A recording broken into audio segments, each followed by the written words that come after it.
साहिब की होई। कहते हैं 7 दीप 9 खंड में गुरु से बड़ा ना कोई।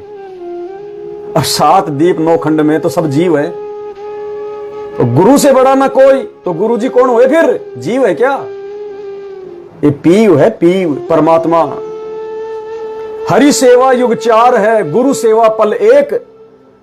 कहते भगवान की तो जिसको तू भगवान मान रहे ना, चाहे 4 युग तक उसकी भक्ति कर लो, सेवा कर लो, पूजा कर लो। और गुरु जी की अगर तुमने एक पल आंख झपकने जितनी देर भी तुमने अगर गुरु जी की मर्यादा में रह के भक्ति कर ली, 4 युग भगवान की भक्ति से ज्यादा है। तो बताओ हम मूर्ख हैं क्या जो दाढ़ी मूछ वाले का प्रकट दिवस मनाएंगे और अपने गुरु जी का जन्मदिन मनाएंगे? हम मूर्ख हैं क्या जो घर के दरबार में दाढ़ी मूछ वाले की फोटो रखेंगे? हम पतिव्रता आत्मा हैं। पतिव्रता आत्मा केवल अपने पति से संपर्क रखती है। और चलो जाते जाते एक परमात्मा का शब्द सभी भाई बहन हम गा लेते हैं, और परमात्मा दया करेंगे तो दास बीच में फिर लाइव आएगा, नहीं तो 8 सितंबर को तो सभी भाई बहनों ने अपने अपने घर पे। कुछ नहीं पुण्यात्माओं, और एक चीज का ध्यान रखना, कोई भी भाई बहन सूजी का हलवा ना बनाए, बेसन का हलवा ना बनाए।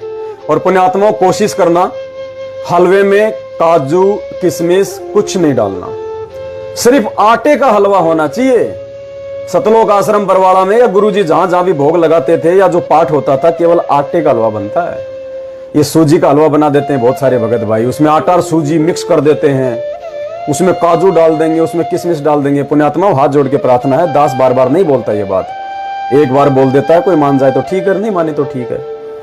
आटे का क्यों बनाया जाता है हलवा?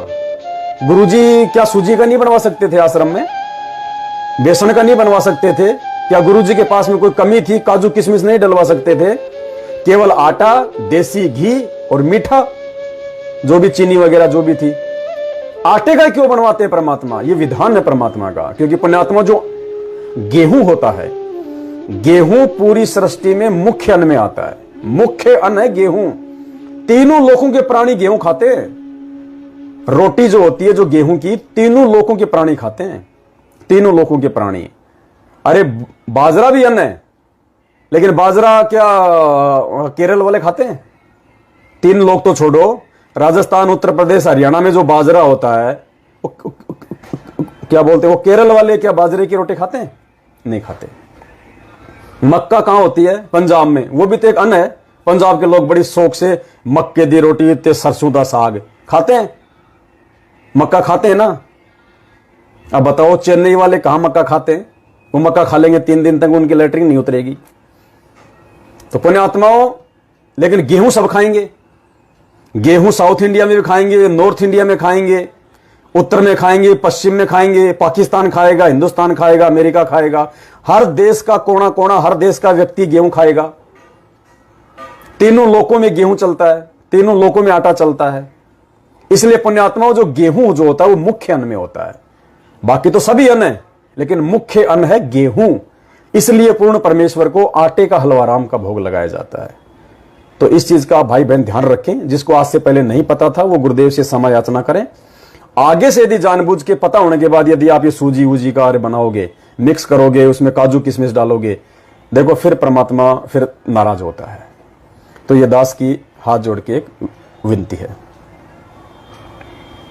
रीमा दासी बहन कह रही है, जी भाई दासी ने सत्संग में सुना है आटे के हलवा राम के विषय में। बिल्कुल बहन जी, दास से परमात्मा जो शब्द बुलवाएंगे, मैंने नहीं सुना ये।